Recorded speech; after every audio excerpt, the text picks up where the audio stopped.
जो टॉपिक 1 में इसमें कवर करने वाली हूँ that is about the metabolism. सबसे पहले मेटाबॉलिज्म क्या होता है? मेटाबॉलिज्म मतलब हमारे बॉडी में जितने भी केमिकल रिएक्शंस ऑकर्स होती है in a living system is called as collectively it is called as metabolism. ठीक है, सो क्या है definition? The entire spectrum of chemical reaction occurring in the living system are called metabolism. ठीक है, I will write here.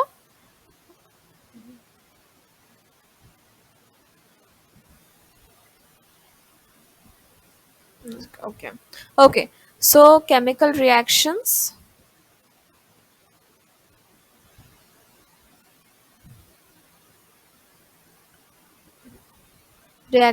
occurring in living system. In living system. ठीक है, इस उसको बोलते हैं मेटाबॉलिज्म। अब मेटाबॉलिक पाथवे मतलब क्या होता है?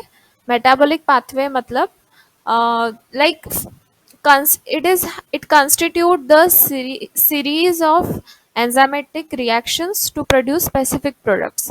अब जैसे मैंने यहाँ पर बोला कि रिएक्शंस हो रही है, तो रिएक्शंस में बहुत सारे स्टेप्स होते हैं, अराउंड 10 स्टेप्स होते हैं ग्लाइकोलिसिस में। So in various processes we are having steps. ठीक है, और उसमें कुछ एंजाइम्स भी यूज होंगे। एंजाइमेटिक रिएक्शंस होती है जिसमें कोई एक स्पेसिफिक प्रोडक्ट प्रोड्यूस होता है which is called as metabolic pathway. In human body there are main two types, like metabolism is broadly divided into two categories. One is catabolism and second is anabolism. Catabolism is a degradative process. It is a degradative process. I'll explain you what is the meaning of degradative. And anabolism is biosynthetic process. Biosynthetic process. Now what is the meaning of degradative process? Degradative process, like first understand catabolism मतलब क्या होता है।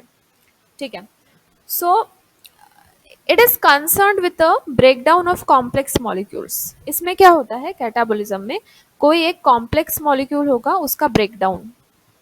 Complex molecule जैसे food है हमारे body में, when we take in food, so that converts into a smaller molecules, complex molecules converts into a simpler molecules,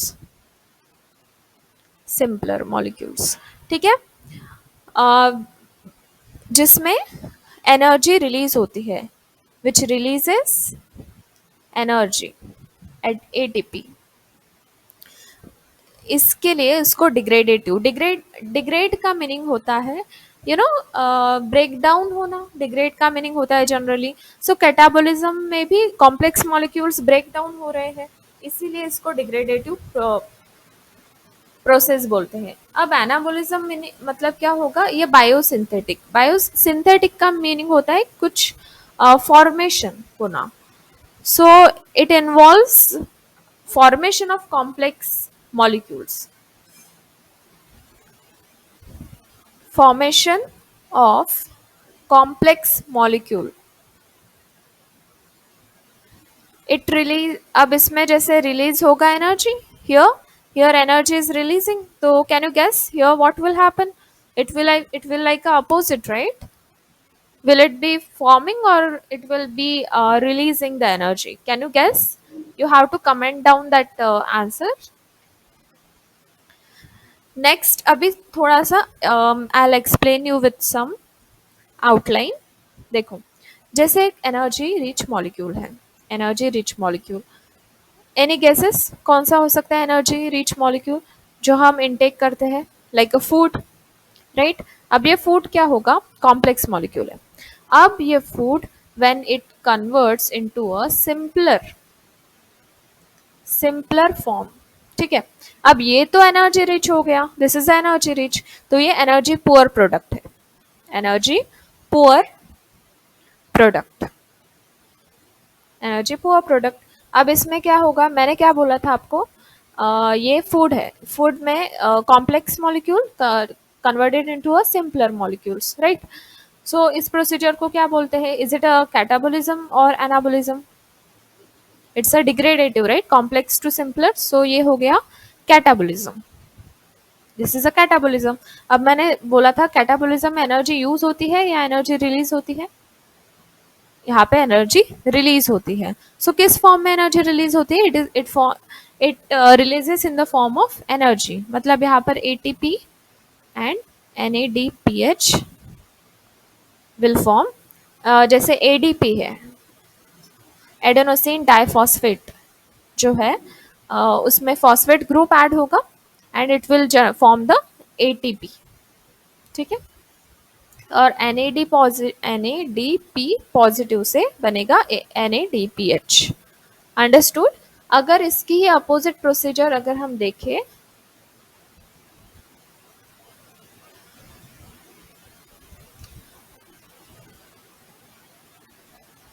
okay, अब इसके अगर अपोजिट प्रोसीजर देखें, जैसे कि कोई एनर्जी पुअर प्रोडक्ट है, energy poor product, simple molecule. अब सिंपल मॉलिक्यूल अगर वो फूड में थोड़ी ना होगा, फूड नहीं फॉर्म होगा, लेकिन एनर्जी रिच मॉलिक्यूल प्रोड्यूस होगा, energy rich molecule. So this procedure in which you can see by formation of complex molecule, right? So यहाँ पर भी complex molecule form हो रहा है। So this is a anabolism. In anabolism, जो anabolism, इसमें क्या होगा? anabolism में like energy will release और energy will use, energy will use, हम energy use करेंगे। ठीक है, energy used। I hope you understood this concept. This is the first concept, the first topic we learned from this. Second topic, I will post soon. Thank you so much for watching.